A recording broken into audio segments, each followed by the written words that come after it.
babe sebeyisola abantu ukuthi but why kungazange ngafuna ukukholwa noma sengitshelwa ukuthi yazi mani kukhona umbuso ongapheliyo ophilayo umbuso wokuthula otholakala ngokuza kuJesu Kristu kuphela.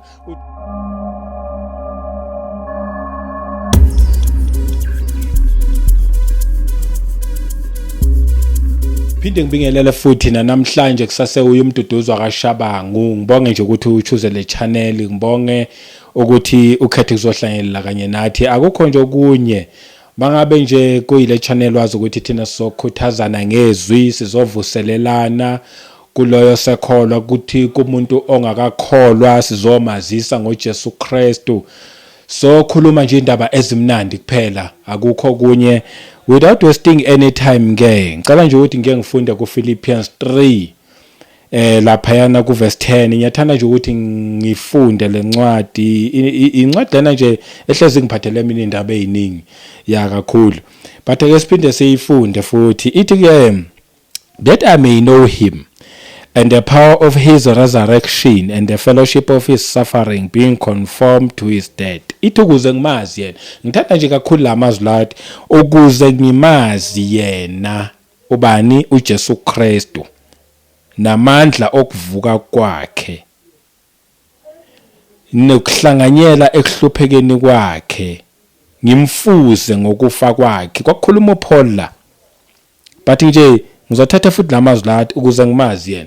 Kwakhuluma uPaul la ekhuluma ebonisa ukuthi masingazi amasonto, ngiyazi lokho singikhuluma kaningi ukuthi masingazi nje amasonto, masingazi ukuthi lela sonto lafa into ubani.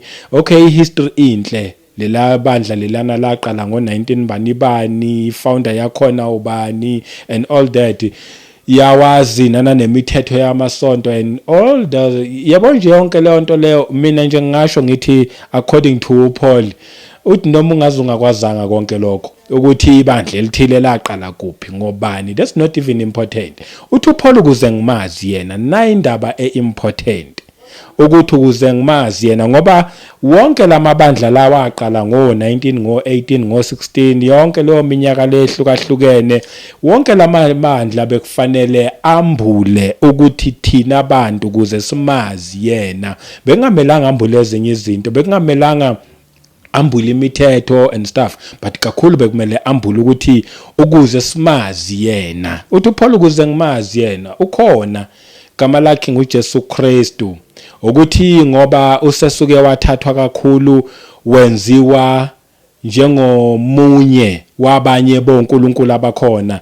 Iyona nto esuke ibe khona kulesikhathi samanje ukuthi uJesu yebo abantu bayamazi ukuthi ukhona and bamthatha ngokuthi omunye wabantu or omunye wonkulunkulu noma omunye wamakhosi noma omunye wakwaphila phambilini owenza imangaliso the time esaphila emhlabeni. Abaningi bamthatha njengalokho, singazathi masitshelwa ngaye kufanele sifundelwe ihistory yakhe ukuthi wake waphila phambilini. Lalela uthi uPaul ukuze ngimazi yena because even namhlanje usasekhona, even nangalesi sikhathi lesi siphila kusona. Lithi izwi kaNkulunkulu nguyizolo, nguye namhlanje, nguyingo naphakade. Yilokho kumenza hluke yena kwabanye onkulunkulu abakhona ukuthi yena uyizolo, nguye namhlanje, nguyingo naphakade. Yena ulokhu khona. Uthi uPaul ukuze ngimazi yena akafani nalabo abanye onkulunkulu. Akasi indaba kaJesu akusiyona into esingayithatha ngokuthi that is this just another religion, because ibekwe kwabasengazathi hayi nje ezinye nje zeyinkolo ekhona emhlabeni umuntu okufanele ayichuzele, whether uchuza yona noma uchuza yamaHindu noma uchuza amaJudaism noma uchuza kwamaChina noma uchuza yabo nje zonke izinkolo sezikhona zigcwele emhlabeni engazathi mhlawumbe ngomunye wabo. There is something about Jesus. Ngizothi mina ukhona uJesu, ukhona, uyaphila futhi uyinkosi yamakhosi. And mangabe ngithi uyinkosi ngisho ukuthi ngempela uyinkosi, shuthi ngizama ukuthi ngikubekisele ukuthi uyinkosi because unombuso. Akukhona nje ukuthi ngithi uyinkosi mhlawumbe yabonga ngazathi lento ngiyayi imagine or something. ukhona uJesu. That's why ethi uPaul ukuze ngimazi yena. Abantu abaningi bagcwele emasontweni abamazi yena, ufihlakele emehlweni abo, even nezinye indlela bazikwazi ukumuzwa engazathi umuntu ongekho, but uNkulunkulu futhi uyinkosi ekhona, akaphili engazathi uphile endaweni ezithile. Yabona indaba ye religion imenza indaba kaJesu Kristu bese ngazathi ubelong endaweni ezithile, kwezinye indawo akaphila. Ake ngenze nje example, sayisemthatha uJesu kube ngazathi umuntu wasemasontweni. Yabona nje indaba ye religion imoshe kakhulu lento. Kwangazathi uJesu wayezo introduce religion, kanti uJesu wayengazange ukuzo introduce religion, wayezozi introduce yena plus ne kingdom yakhe. Lento akusiyona nje as into yamasonto, as into yama-building athile. Kuba sengazathi uJesu ubelonga kuma-building athile. That's why abanye abantu baze babuza imibuzo yokuthi iliphi isonto eli-right, iliphi isonto okuyilona engakhonza kulona. It is because the way kwenziwe ngakhona kungazathi uJesu khona indawo ezithile ezispecial lapha belonga khona, kwezinye indawo akekho khona. Kanti no, uyinkosi yamakhosi, akukho lapha ngekho khona, ukhona kuyona yonke indawo. Ukhona kumuntu ongakazi walihamba isonto, ukhona kumuntu ohamba isonto. That's why ngithi mina akabelongi kuma building athile engazathi thina simthathe samenza sambeka, kushuthi sammolda waba kwi building ethile.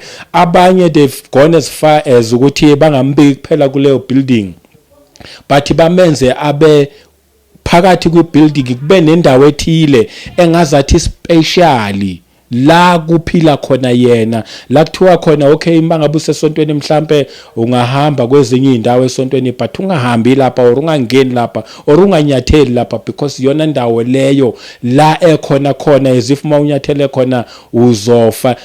Yabo religion imenze uJesu kwaba sengazathi uphila endlini kwi building yakhe ngezitina or noma ngabe yakho engane, but indlu nje eyakhiwe nalapha kwi pulpit as if ubelonga kwi pulpit kuphela, kulezi ezinye indawo akekho. Indawo eholy ile ya kwi pulpit. Then uma ngabe simenza uJesu ngalolo hlobo lo siyayimosha, ngoba lithi izwi likaNkulunkulu uma ngabe ulifunda iBhayibheli lithi imizimba yethu ithempeli likaNkulunkulu. Shuthi lo mzimba lo kula yena aphila khona. Athi uma ngabe khuluma futhi khona lapha yana ku John 14 verse 20 uthi uphila kithi thina siphila kuye. Yabona ithempeli lakhe leli, yena futhi uphila kithi uma sikholwa kuyena, nathi siphila kuye.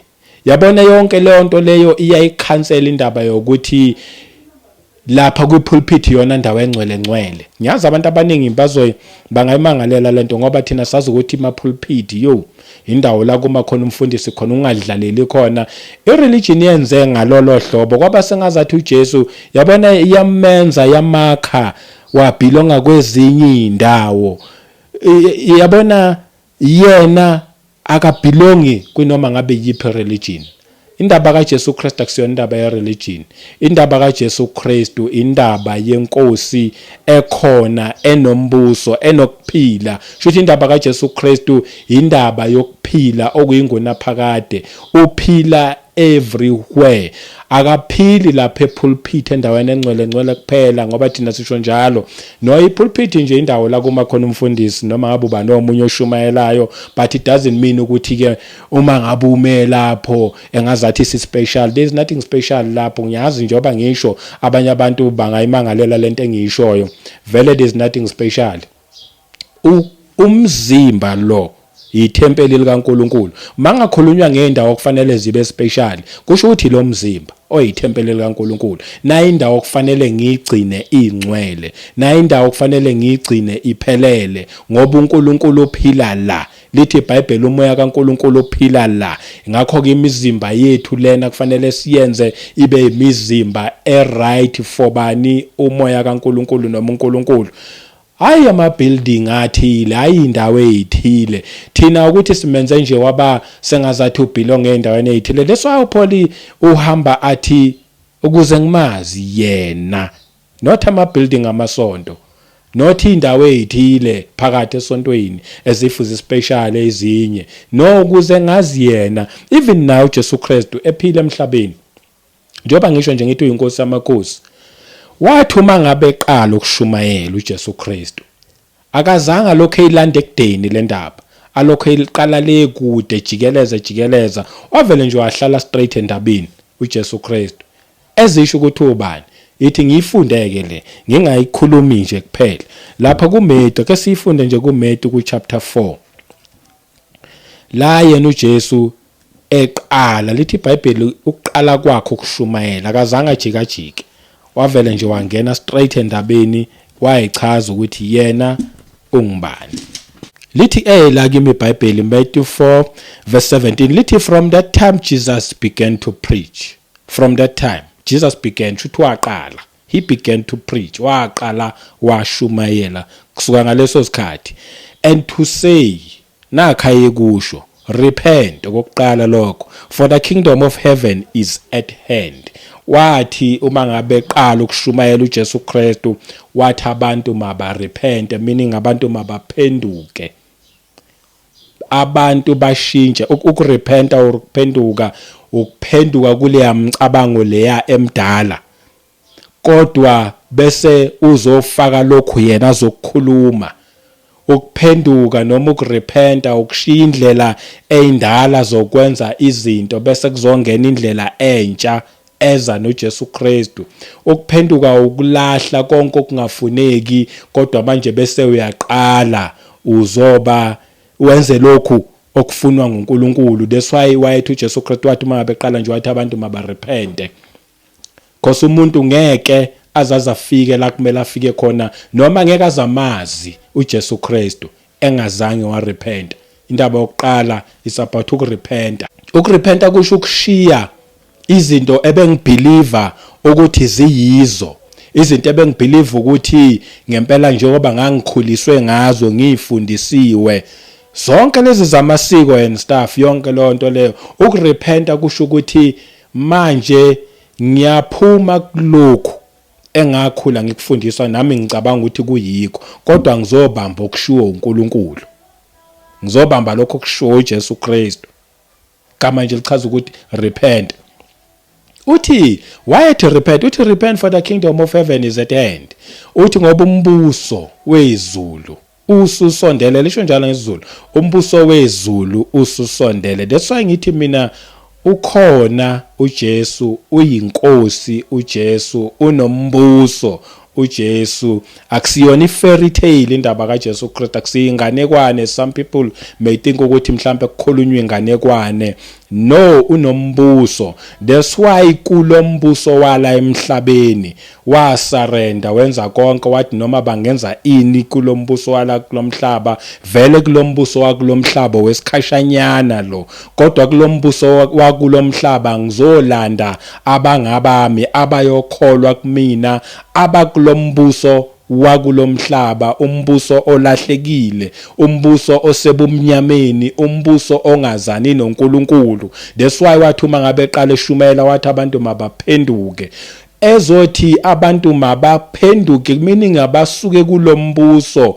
wakulomhlaba umbuso wobumnyama umbuso wesono umbuso onesigcino sokulahlwa ezothi mabeze kumbuso wakhe ezothi lo mbuso uzo-introduce ukuthi kunombuso wezulu futhi uthi ususondele that's why ngithi ikhona indaba kaJesu Kristu ukhona unombuso njengoba nje ubona umhlaba kunemibuso kulomhlaba naye unombuso but hayi wakulomhlaba and wathi uma ngabe sefika wasondela nombuso wakhe ezothi bantu abaphila emhlabeni awusekho kude umbuso nani seningavele nisondelele niyele embusweni but kukhona indlela yokuya embusweni okokuqala ukuthi repenta once wa repent ukurepenta futhi kuchaza nje ukuthi khola ukuthi uJesu inkosi nomsindisi ngoba ngeke ungene embusweni ngeke ubone ngeke ungene embusweni ngaphandle ukuthi wazane noJesu liyasho neBhayibheli lithi uJesu uyindlela neqiniso nokuphila meaning uyena gateway yasembusweni wakhe ngeke uze embusweni wakhe ngaphandle kwakhe. That's why uPaul ethi ukuze ngimazi yena, because ikhonto efihlakele ekwazini yena. Once wazi yena, you discover nanokuthi unombuso. Yilokho kumenza yena bese yahluka kwi-religion, ahluke kwinkolo, ahluke kwabanye onkulunkulu laba abagcwele abakhonzwayo kuthiwa nathi masibakhonze, silahlekile salandela umlungu. No, asilahlekanga. Kumenza lokhu ahluke. Uhluka ke ngaluphi uhlobo? Uhluka ngokuthi bonke laba abanye onkulunkulu, yonke leminye imikhosi le ekhona la emhlabeni, noma wonke lamakhosi akhonzwayo, but angithi nje onkulunkulu ngoba la abantu abakhonza abagcwele kuma religion wonke la amaningi bathi onkulunkulu laba abakhonzayo. Uhluka ngani yena? Laba abanye onkulunkulu abanamibuso abanayo lutho, noma abantu bangabalandela labo onkulunkulu, thiwe thina uNkulunkulu wethu uzibani bani, uyena uNkulunkulu wethu, ekugcineni akanambuso, uyedwa nombuso. That's why yena ehlukile, that's why indaba yakhe iphila.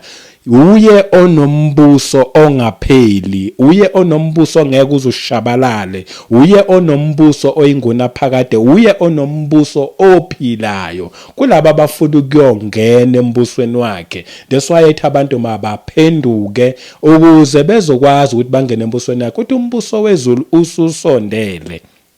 Kade umuntu waphenduka wabuyisana naye, kula-ke manje engene embusweni wakhe. Yabona uma ngabe ethi uPaul ukuze ngimazi yena, futhi ake ngibuye kule ndaba le ngiqeda kuyisho leyo ukuthi bonke laba abanye onkulunkulu thina sicabanga ukuthi banembuso, actually abanamibuso bonke laba abanye onkulunkulu. Let me go as far as saying even nabantu laba bakithi yabo, njengoba mina nje isibongo sami ngushabangu, khona abanye oshabangu omkhulu nokhokho baba ku reverse kuyele emumva. Thina abantu abamnyama sinathi sibelief yokuthi once ngadlula emhlabeni ngibuyela kwabakithi laba abangizalayo la emhlabeni. It's not that belief as if banemibuso ethile khona lapha abaphila khona kumbuso othile. No, there's nothing like that. Ayikho into efana naleyo.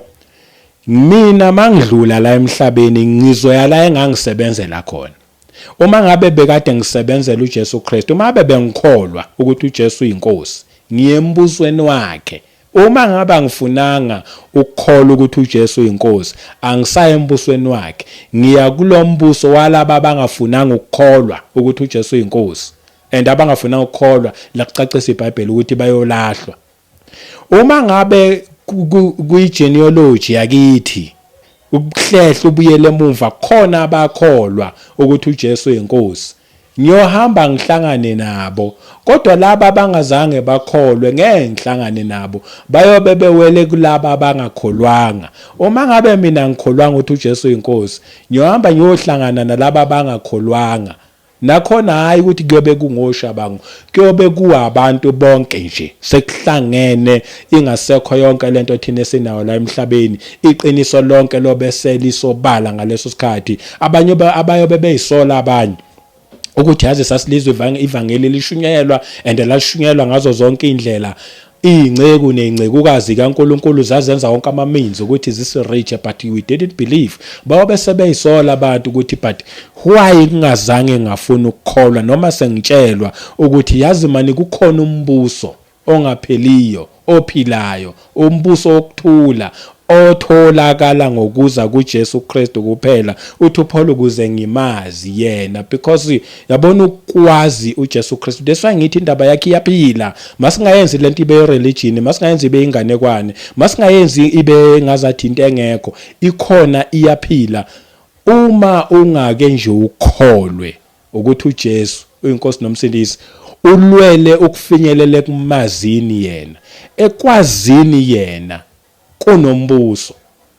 Once wazi yena, ukwazi yena kukurevealela umbuso wakhe. That's why eyi-gateway, that's why ethi ngiyindlela neqiniso nokuphila. Once walwela ukwazi yena, ekwazini yena noma ekuboneni yena, right there uthola umbuso wakhe kuye kunombuso wakhe lo mbuso ongapheliyo lo mbuso ingunaphakade. That's why wathi uma ngabe eqala nje shumayela there was no time to be wasted.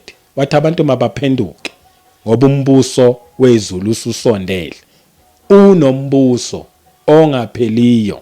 Abantu bayabizwa bayancengwa ukuthi mabeze kuye embusweni wakhe. Kuleyo mbuso uyena oyinkosi yamakhosi, uyena oyikho konke kulo mbuso. Uma lithi iBhayibheli thina singonkulunkulu yena uNkulunkulu odlulele. Uma ngabe lithi iBhayibheli thina singamakhosana yena uyena oyinkosi kulo mbuso. Isikhona yonke imibuso lekhona la emhlabeni yonke yoshabalala kodwa yosala umile ekugcineni umbuso kaJesu Kristu. Na umbuso yosala umile uDaniel uyayiveza Samuel endaba. Umbuso yogcina umile ingunaphakade umbuso kaJesu Kristu ongeke uzushabalaliswe yilutho. Ngizothi mina don't waste your time. Iza kwinkosi yamakhosi. Khona amakhosi amanye ayahlonishwa ngendlela eziningi ezahlukene. Ngizothi mina awuze kule nkosi le ogama lawo linguJesu Kristu. Awukurepenta ukuphenduke uze kuyena. Mawusukuye uzobona futhi ukuthi kunendlela laba abaphila kulombuso abayiphatha ngayo. Ngoba once wangena embusweni wakhe ubusuphila ngestyle salowo mbuso. That's why Paul ethi ukuze ngimazi yena. There is a problem ekwazi namasonto ngoba ugcina isonto elithile liphila ngalesi style, isonto elithile liphila ngalesi style, isonto elithile liphila ngalesi style. Kanti ekwazini uJesu Kristu ugcina uphila ngendlela yasembusweni kaJesu Kristu. Lokho ukuthi abantu even ungabatshelanga lutho, ungazange wakhuluma lutho, but mabebuka izenzo zakho, the way you behave kubona, but uma bebekubheka bathi man lo belonga ngendlela ethile ehlukile and esabaza ababelonga ababehave ngalendlela yilabo ababelonga kulombuso kaJesu Kristu. Bese abantu baze bakubuze bathi wena ingabe usindisiwe noma kwenzakalani? Uthi mawuthi yes ngisindisiwe ngimamukela uJesu Kristu, bathi ya siyabona ngendlela obehave ngayo ngoba once wangena kulombuso wakhe uthola nestyle sakho sokubehave asikho nzima asikho buhlungu silula kumnandi nje ukuphila kulombuso wakhe. Uthi uPaul ukuze kumazi ngizothi mina nami nawe make silulele ukumazi kuze simazi yena kuye kunento efihlakele kuyena. Once waba kuyena, once wazana naye, there's no way ukuthi umbuso wakhe ngeke uzowazi. And once wazi umbuso wakhe you are gone, qedile uhambile uthole yonke into oyifunayo emhlabeni. Kula uyo understand khona ukuthi by the way la emhlabeni ngumhambi ngiyadlula likhona ngempela ikhaya. Mawungasali ngaphandle woza sikholwe kuJesu Kristu abenkosi nomsindisi okuphila kwakho. uNkulunkulu emuhla kubusise. Siphinde sihlangane futhi next time. Uphinde utshele nabanye please ubahlabele ngale channel, ubahlabele ngale message please uyishare le message mayande. Nawe uphinde futhi ukhulume nawe siyandisa le message. Sabadinga abantu babe baningi abazokholwa kuJesu Kristu, sabadinga abantu babe baningi abazobuya ebomnyameni beze kukhanyeni. uNkulunkulu emuhla kubusise. Amen.